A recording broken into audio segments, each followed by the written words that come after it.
Our most favorite day is coming up, guys. On the 4th of May is the World Wetplate Day. And if you want to be part of it, just create a plate on the 4th of May and upload it to wetplateday.org. And just let everybody know that a lot of wetplate artists are out there.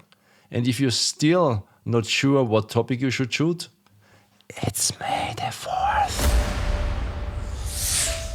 Please share this information with everybody around the world.